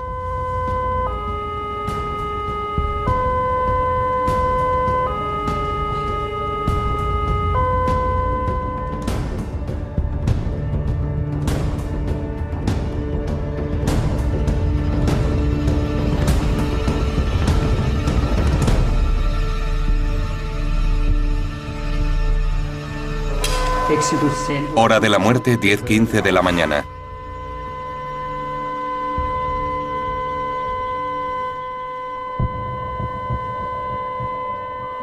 Su novio, Lucas, también ha caído enfermo.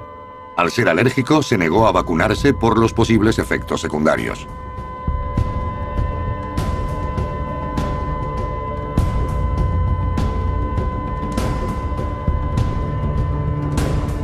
Solo uno de los compañeros de piso ha salido con nada más que un tremendo susto. Nele Novak respondió bien a la vacunación.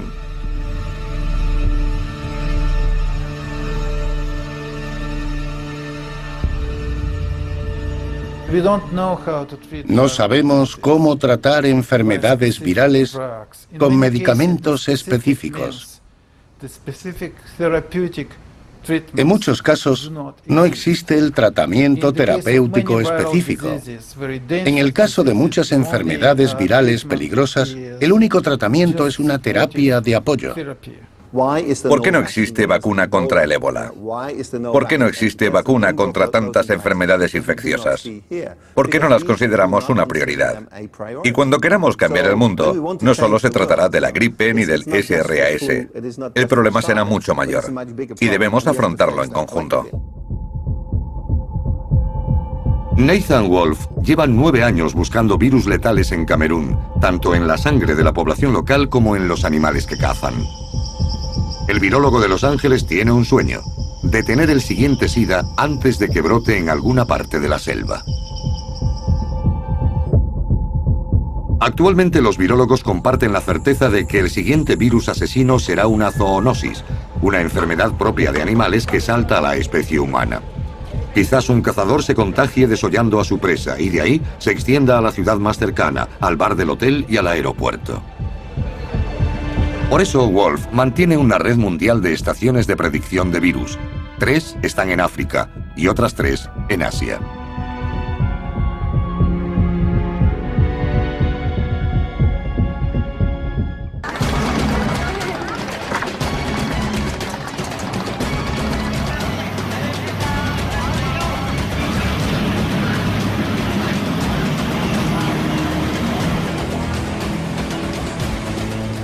Pero cualquier cosa que empiece en una zona tropical no tardará en llegar a las grandes ciudades.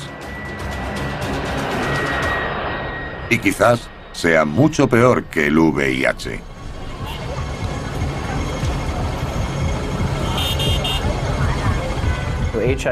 El VIH fue uno de esos virus que procedían de los animales, un virus propio de los chimpancés que saltó a los humanos. Pero ahora se ha extendido por todo el mundo y afecta al sistema inmunológico de los individuos que no reciben el tratamiento apropiado. Y existe mucha gente que no lo recibe. Toda esa gente con el virus de inmunodeficiencia adquirida podría seguir en contacto con la caza y venta de animales salvajes en mercados y restaurantes. De ese modo, los virus y microorganismos presentes se propagarían con gran facilidad. Un mes después del ataque terrorista en Berlín, se lleva a cabo la vacunación masiva contra la viruela en 39 países. Alemania es uno de los pocos que cuenta con suficientes vacunas para todos sus ciudadanos. Pero la inoculación solo es efectiva hasta un máximo de 4 días desde la infección. Se adopta un estricto plan de vacunación y aquellos que se dedican a los servicios públicos deben vacunarse primero: policías, sanitarios, conductores. Pero la localización de los almacenes de la vacuna debe mantenerse en secreto por posibles robos. En Dortmund, una de las ciudades mejor preparadas de Alemania, junto con Berlín, Múnich y Frankfurt, 120.000 personas deben vacunarse cada día. Todos los que hacen cola saben que cuanto mayor sea la espera, mayor será el riesgo. Oiga, ¿dónde va? Todos tenemos que esperar. Así que vuelva a la cola. Espere su turno.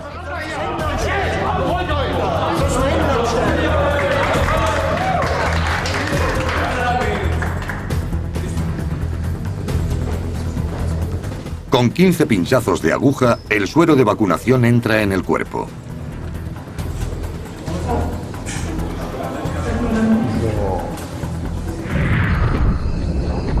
Contiene virus Vaccinia, un pariente inocuo de la viruela que se utilizaba en 1796 como vacuna, cuando nadie conocía aún la existencia de los virus. Para entrar en la célula, el virus Vaccinia se camufla como desecho, que normalmente es absorbido por las células sin alertar a los macrófagos del sistema inmunológico. Como su pariente letal, el virus Vaccinia también reprograma a la célula infectada para producir unas 10.000 copias de su ADN en 6 horas.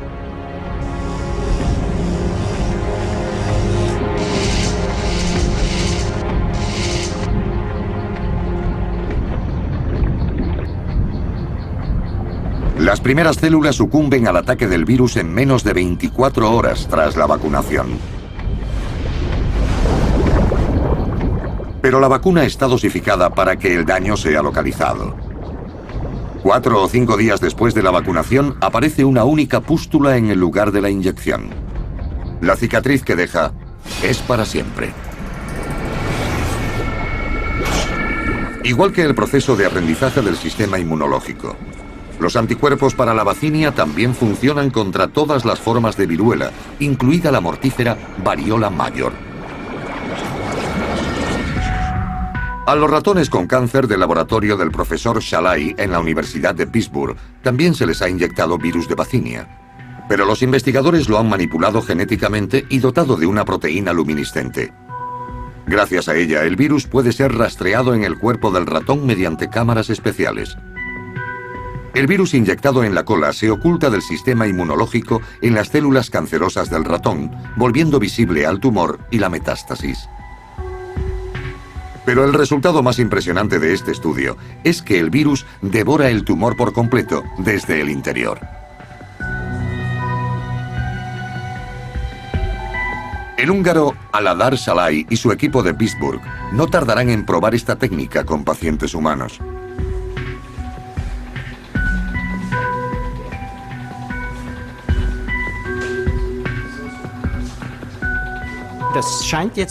Al parecer, hemos dado con un organismo vivo capaz de detectar tumores, ya se encuentren en la superficie o en el interior del tejido. También puede tratar los tumores y permitirnos controlar el proceso terapéutico de una forma no invasiva.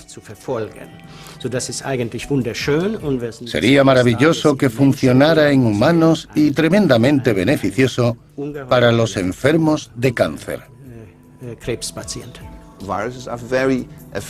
Los virus son muy eficientes llevando material genético a las células humanas, pero también a las cancerígenas. Así que podremos utilizar virus en nuestro provecho, como vectores que introduzcan el material genético necesario para combatir ciertas enfermedades, como el cáncer.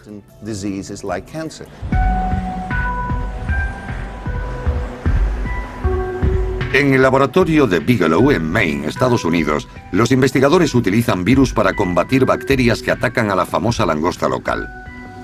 Tras acabar con el virus, las bacterias también desaparecen. La científica inglesa Susan Warham espera poder reemplazar el uso de antibióticos en la cría de langostas y cangrejos.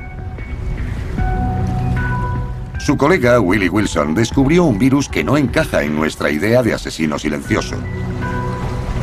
En las muestras de agua salada que toma cada día encuentra hasta 10.000 millones de virus en un solo litro.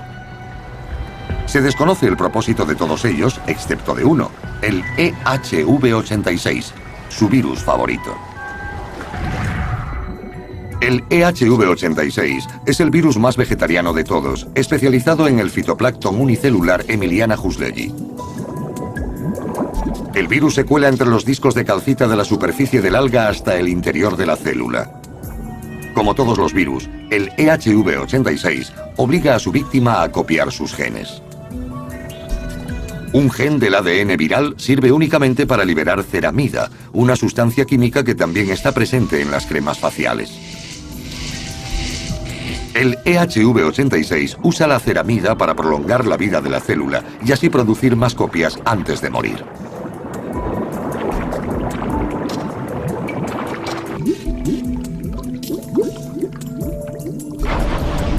Pero incluso la muerte del alga tiene un lado positivo: la liberación de dimetilsulfato a medida que se descompone, ya que este gas da al mar su característico olor.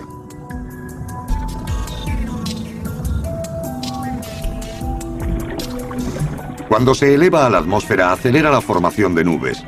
Por lo tanto, un virus invisible es el responsable de salvar el clima de nuestro planeta.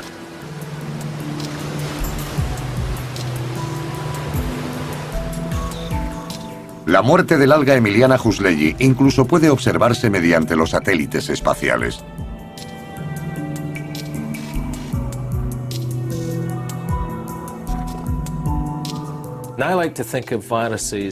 Me gusta pensar en los virus como lubricantes. La analogía es que si uno no le pone lubricante al coche, este se estropea. En el océano sucede lo mismo.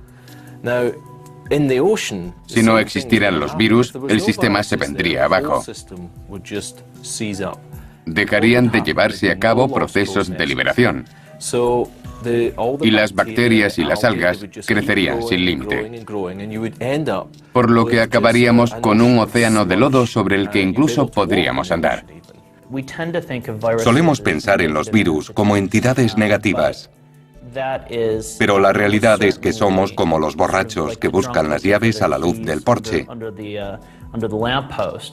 Si solo buscamos virus malos, eso es lo que encontramos. El alivio es palpable en la sede de la Organización Mundial de la Salud en Ginebra. La cifra de 596 personas infectadas en todo el mundo ha permanecido inalterable por primera vez desde el comienzo de la crisis. Al parecer, se ha conseguido frenar la pandemia de viruela. En el simulacro, el ataque de Berlín causó 165 muertes.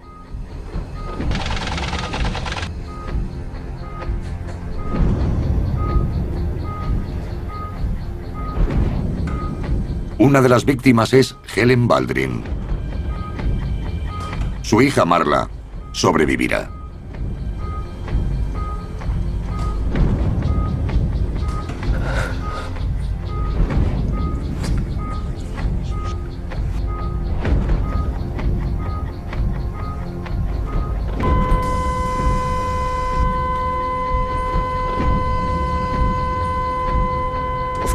Por supuesto.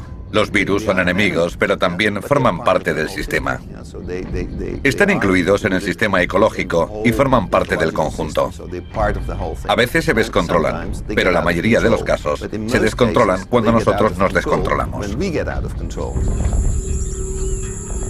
Cada año, al menos un patógeno nuevo ataca a la humanidad. Casi todos proceden de animales, y siempre que un virus cambia de anfitrión, puede ser letal.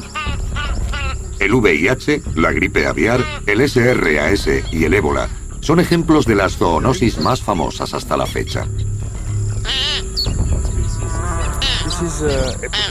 Esto es un Epomops franketti, una de las 3 especies de murciélagos en las que se ha encontrado anticuerpos de ébola.